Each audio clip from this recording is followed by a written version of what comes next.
मावळमध्ये कुणी दादागिरी करण्याचा प्रयत्न केला तर अन्याय सहन करणार नाही असं सुनील शेळके यांनी म्हटलंय।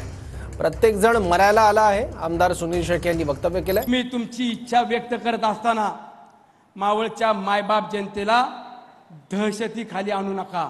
मावळच्या मायबाप जनतेला तुम्ही दडपशाही खाली आणण्याचा प्रयत्न कराल तर दादा तुम्हाला व्यासपीठावरून सांगतो, आज माझी मायबाप जनता प्रेमळ आहे। एखाद्यावरती जीव लावला तर त्याचा करेक्ट कार्यक्रम करते। कुणी दादागिरी करण्याचा प्रयत्न केला तर सुनील शेळके या मायबाप जनतेवरचा अन्याय सहन करणार नाही। प्रत्येक जण मरायला आलेला आहे। जर तुम्हाला दहशत करायची असेल,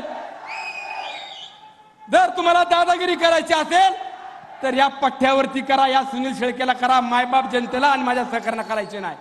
आज जरा आमचा सुनील जरा गाडी गरम होती, जरा सबुरीने घ्यायचं। आपल्याला सगळ्यांची गरज आहे। आपल्याला उगीच कुणाला नाराज करायचं नाही, कारण त्याच्यातनं फार काही साध्य होत नाही। एक गोष्ट खरी आहे, खूप काम केलं आणि जर कुठेतरी त्रास व्हायला लागला तर मनाला वेदना होतात।